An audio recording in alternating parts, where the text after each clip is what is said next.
വാക്കുകളെ ആയുധമാക്കി സമൂഹത്തോട് സംവദിക്കുന്ന യുവകവിയാണ് അനങ്ങനടി പാവുക്കോണം സ്വദേശിയായ റാഷിദ് പാവുക്കോണം. സമകാലിക വിഷയങ്ങളെ കവിതയുടെയും കഥയുടെയും ഭാഷയിൽ അവതരിപ്പിച്ച് ശ്രദ്ധ നേടിയ റാഷിദ് ഇപ്പോൾ ലഹരിക്കെതിരായ പോരാട്ടത്തിനും തന്റെ തൂലിക ചലിപ്പിച്ചിരിക്കുകയാണ്.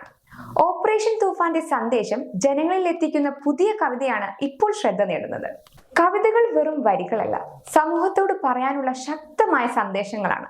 ആ സന്ദേശത്തെ തന്റെ സൃഷ്ടികളിലൂടെ ജനങ്ങളിലേക്ക് എത്തിക്കുന്ന യുവാവാണ് റാഷിദ് പാവുക്കോണം.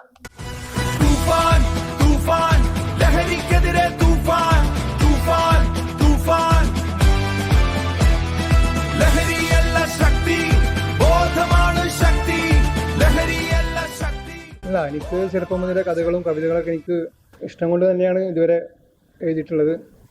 അപ്പോൾ അങ്ങനെ ആ ഒരു പ്രചോദനം കിട്ടുകൊണ്ടാണ് ഇതുവരെ മുന്നോട്ട് പോയിക്കൊണ്ടിരിക്കുന്നത്. പിന്നെ തൂഫാൻ ഇപ്പോൾ നമ്മുടെ കേരളത്തിൽ ഉടനീളം നടന്നുകൊണ്ടിരിക്കുന്നതാണ് തൂഫാൻ എന്നുള്ളത്. നമ്മളെ ആഭ്യന്തരമന്ത്രി രമേശ് ചെന്നിത്തലയുടെ നേതൃത്വത്തിൽ നടക്കുന്ന തൂഫാനാണ് ഇതുവരെ വിജയകരമായി തന്നെ മുന്നോട്ട് പോയിക്കൊണ്ടിരിക്കുന്നത്. അതുപോലെ തന്നെ നമ്മുടെ ലഹരി മാഫിയയുടെ തുടച്ചു നീക്കാൻ വേണ്ടിയിട്ട് നമ്മളെ കേരള പോലീസ് കേരളത്തിനുടനീളം അത് വിജയകരമായി തന്നെ ചെയ്തുകൊണ്ടിരിക്കുന്നത്. കവിതകളിലൂടെയും കഥകളിലൂടെയും ഇതിനകം ശ്രദ്ധേയനായ റാഷിദ് ഏറ്റവും ഒടുവിൽ ലഹരി വിരുദ്ധ സന്ദേശവുമായി എത്തിയിരിക്കുകയാണ്.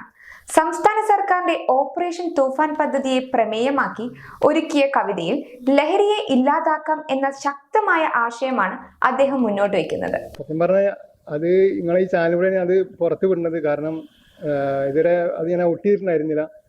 അപ്പോൾ ആ അവാർഡ് കൂടി എനിക്ക് കിട്ടിയിട്ടുണ്ട്. അതൊക്കെ തന്നെ എനിക്ക് നമ്മൾ മുന്നേക്ക് വേൾഡ് റെക്കോർഡ് കാര്യങ്ങളൊക്കെ കിട്ടിയിട്ടുണ്ടായിരുന്നു. അപ്പോൾ അങ്ങനെ നമ്മൾ അതിന് ശ്രമിച്ചു. അങ്ങനെ ഓരോ ശ്രമങ്ങൾ കൊണ്ടാണ് നമുക്ക് ഇതുവരെ അതുപോലെ നമുക്ക് നേടാൻ കഴിഞ്ഞത്. അതുപോലെ തന്നെ നമുക്ക് എഴുത്തിലൂടെ ഒരു പ്രചോദനം കിട്ടിയത് കൊണ്ടാണ് എനിക്ക് മഹാത്മാഗാന്ധി ഗ്ലോബൽ പീസസ് അവാർഡ് എനിക്ക് ലഭിച്ചത്. ഇതിനു മുൻപും അനങ്ങൻ മലയിലെ ക്വാറി മാഫിയക്കെതിരെയും വയനാട് ദുരന്തത്തിലെ വേദനകളെ ആവിഷ്കരിച്ചും റഷീദിന്റെ കവിതകൾ സമൂഹ മാധ്യമങ്ങളിൽ ശ്രദ്ധ നേടിയിരുന്നു. സമൂഹം ചർച്ച ചെയ്യുന്ന വിഷയങ്ങളും സാധാരണക്കാരന്റെ ജീവിത പ്രശ്നങ്ങളും റഷീദിന്റെ സൃഷ്ടികളിൽ എന്നും ഇടം പിടിക്കാറുണ്ട്. കവിതകളും കഥകളുമായി 100ഓളം സൃഷ്ടികൾ റാഷിദിന് അവകാശപ്പെടാനുണ്ട്. നിരവധി അംഗീകാരങ്ങളും സ്വന്തമാക്കിയിട്ടുണ്ട്.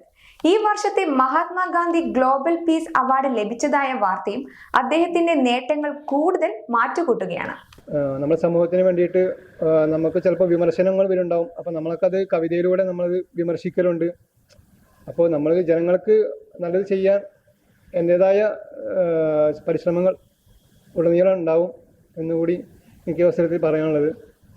അതുപോലെ തന്നെ എനിക്ക് മുന്നോട്ട് വെക്കുന്ന ഓരോ എഴുത്തിലൂടെയാണെങ്കിലും അതുപോലെ തന്നെ സമകാലിക വിഷയമാണെങ്കിലും എനിക്കധികം ഞാൻ ചെയ്യുന്നത് സമകാലിക വിഷയമാണ് എനിക്കധികം ഞാൻ ചെയ്യാറുള്ളതും കവിതയാണെങ്കിലും അധികം ചെയ്യാറുള്ളതും.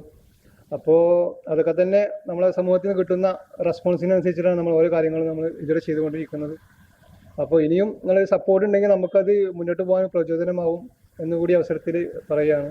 സാമൂഹിക പ്രതിബദ്ധതയുള്ള വിഷയങ്ങളെ കവിതയിലൂടെ ജനങ്ങളിൽ എത്തിക്കാൻ ഇനിയും കൂടുതൽ സൃഷ്ടികളുമായി മുന്നോട്ട് പോകാനാണ് റഷീദിന്റെ ലക്ഷ്യം.